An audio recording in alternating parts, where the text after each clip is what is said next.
Hello dear student, कैसे हैं? तो आज हम लोग अध्ययन करेंगे द्विघात समीकरण। द्विघात समीकरण क्या है?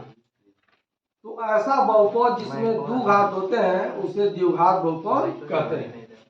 ऐसा बहुपद जिसमें दो घात होता है उसे द्विघात बहुपद कहते हैं। जैसे ax square plus bx plus c equal to 0। अब हम जानेंगे द्विघात समीकरण बनता कैसे है। यदि मूल इसके दो घात है तो इसके दो मूल होंगे। इसका जो है इस समीकरण में दो घात है तो इसके दो मूल होंगे। मान लिया कि पहला मूल अल्फा है और दूसरा मूल बीटा है, तो द्विघात समीकरण क्या होगा? तो द्विघात समीकरण होगा x minus alpha into x minus beta equal to 0। द्विघात समीकरण इतना होगा।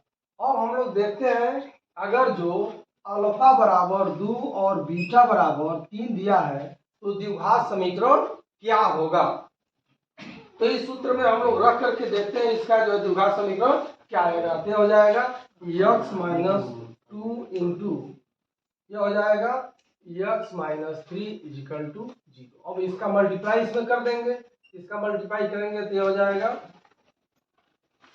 x स्क्वायर और इसका करेंगे तो हो जाएगा माइनस 3x, इसका करेंगे तो हो जाएगा माइनस 2x, इसका करेंगे 3 दूना 6 प्लस इक्वल टू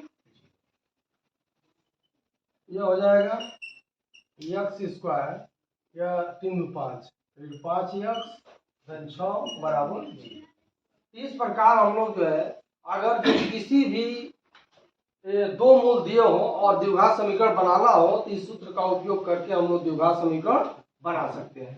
जब द्विघात समीकरण बन गया तो इसको हम लोग पुनः जो है इस द्विघात समीकरण को हल करके इसका दो मूल प्राप्त कर सकते हैं कि अल्फा बराबर क्या होगा और बीटा बराबर क्या होगा।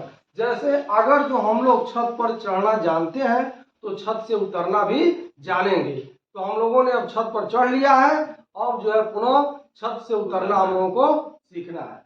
तो अब इस द्विघात समीकरण का हम लोग जो है हल निकालेंगे, अर्थात इसको हल करके इसके दो मूल हम लोगों को ज्ञात करना है। तो सबसे पहले देखते हैं x स्क्वायर का कोफिशिएंट क्या है, x स्क्वायर गुणा क्या है और अचर पद क्या है। तो इन दोनों का हम लोग क्या करते हैं, गुणा कर देते हैं। तो एक 6 के 6 हो जाएगा। अब इस 6 का ऐसा गुणनखंड करेंगे कि गुणा करें तो 6 हो जाए और जोड़े तो जो है उसका अंतर कितना आना चाहिए, ऋण 5 आना चाहिए। तो अब इसका गुणा करते हैं, 3 दूनी 6 और ऋण में ऋण का गुणा करेंगे तो क्या हो जाएगा, धन हो जाएगा।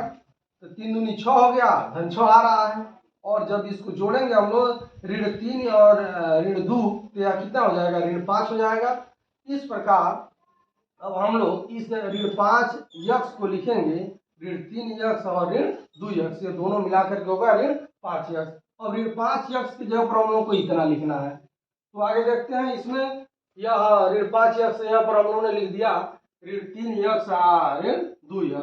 अब इसमें हम लोग कॉमन देखेंगे तो इसमें कॉमन क्या है, इसमें x कॉमन है। जब यहाँ से x कॉमन हो जाएगा तो यहाँ पर बचेगा x और यहाँ से x कॉमन हो गया तो यहाँ पर बचेगा ऋण 3। यहाँ पर -2 हम लोग कॉमन कर लेते हैं, -2 कॉमन कर लेंगे तो यहाँ बच जाएगा x और फिर जो है यहाँ पर बच जाएगा, इसमें से 2 कॉमन करेंगे 3 बच जाएगा।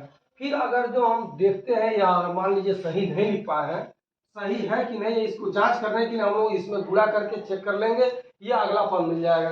जैसे इसका गुणा इसमें करेंगे तो क्या हो जाएगा, -2x और माइनस माइनस से प्लस होता है तो ये हो जाएगा 2 तिहाई 6 प्लस 6 हो गया। इस प्रकार हम लोगों ने जो लिखा वह सही है।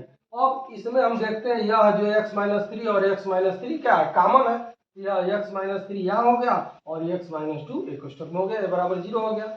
अब यह बराबर 0 होगा, x माइनस 3 बराबर 0 अर्थात x बराबर 3 हो जाएगा और ये x माइनस 2 इक्वल टू 0 हो जाएगा। तो यहाँ पर हम मान निकालेंगे x बराबर जो है 2 हो जाएगा। इस प्रकार अल्फा बराबर 2 और बीटा बराबर 3 आ गया।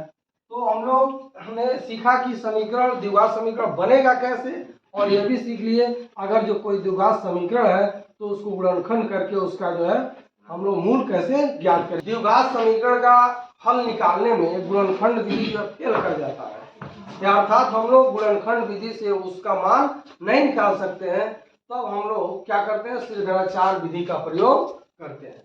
तो अब श्रीधराचार्य विधि का प्रयोग करके जो है इसका मान हम लोग निकालते हैं। तो श्रीधराचार्य विधि का सूत्र है -b plus minus under root B square minus 4ac upon 2a। तो कोई भी द्विघात समीकरण है, मान लीजिए यही द्विघात समीकरण है, तो इसका हम लोग क्या करेंगे, वैल्यू निकाल लेंगे। मान लीजिए x square minus 5x plus 6 equal to 0 हो जाएगा a x square plus b x plus c equal to 0। यहाँ पर x का वैल्यू प्राप्त कर, एक्स स्क्वायर का गुणांक a है, यहाँ पर एक्स स्क्वायर का गुणांक 1 है, 1 हो जाएगा। यहाँ पर x का गुणांक जो है b है, तो यहाँ पर x का गुणांक -5 है, और अचर पद c है, तो यहाँ पर अचर पद c का मान जो है 6 है। और इन मानों को हम लोग जो है इस सूत्र में रख करके जो है श्रीधराचार्य विधि का उपयोग करके भी इसका मान निकाल सकते हैं। लेकिन कुछ ऐसे समीकरण हैं जो गुणनखंड विधि फेल कर जाता है, तो इससे उसका आंसर हम लोग निकालेंगे। लेकिन इस विधि का प्रयोग करें तो गुणनखंड से भी आ सकता है, और जिसका नहीं आ सकता उसका दोनों का यह मूल निकाल देता है।